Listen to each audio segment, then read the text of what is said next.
രാമേന്ദ്ര പ്രശ്നം പറഞ്ഞാൽ ഭയങ്കര തമാശയാ. ഫുട്പാത്തിലൂടെ തുടർച്ചയായി കടന്നു പോകുന്ന ഇരുചക്ര വാഹനങ്ങൾ, അതിലൊരു വാഹനം തടയുന്ന ഒരമ്മ. ആ അമ്മയാണ് ഇപ്പോൾ സമൂഹ മാധ്യമത്തിൽ സൂപ്പർ വിമൺ ആയിട്ട് ചർച്ച ചെയ്യപ്പെടുന്നത്. ഇതൊക്കെ എന്ത്? അത് കോഴിക്കോട് എരഞ്ഞിപ്പാലം സ്വദേശിയായിട്ടുള്ള പ്രഭാവതി അമ്മയാണ്. ഇതാണ് പ്രേക്ഷകരെ ആ താരം. ഇതാണ്.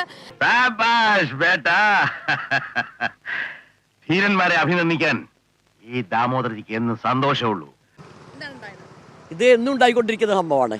ഞാൻ ഇതിന്റെ റോഡിൽ കൂടെ പോയാൽ ഞാൻ മിക്കവാറും പ്രതികരിക്കാറുണ്ട്. ഇത്രയും ധൈര്യം ഞാൻ എന്റെ ചാൽ ശോഭരാജ്യം മാത്രമേ കണ്ടിട്ടുള്ളൂ. പോകേണ്ട ആവശ്യങ്ങൾക്ക് ഇതിലെ പോകേണ്ടി വന്നാൽ ഞാൻ എപ്പോഴും പ്രതികരിക്കാറുണ്ട്. അപ്പൊ നമുക്ക് ആ വീഡിയോ നോക്കി കാണാം. അദ്ദേഹത്തെ തടഞ്ഞു വെക്കുന്നു. അദ്ദേഹം പല വഴി പോകാൻ നോക്കുമ്പോൾ അതുവഴി അനുവദിക്കുന്നില്ല, വിടുന്നില്ല, പിടിച്ചു നിർത്തിയേക്കാണ്. പിന്നെ ഫോൺ എടുക്കുന്നു, video. I won't allow anybody to violate the rules. എല്ലാവർക്കും സന്തോഷമായല്ലോ. എനിക്ക് സന്തോഷമായി. എല്ലാവർക്കും പിരിഞ്ഞു പോവാം.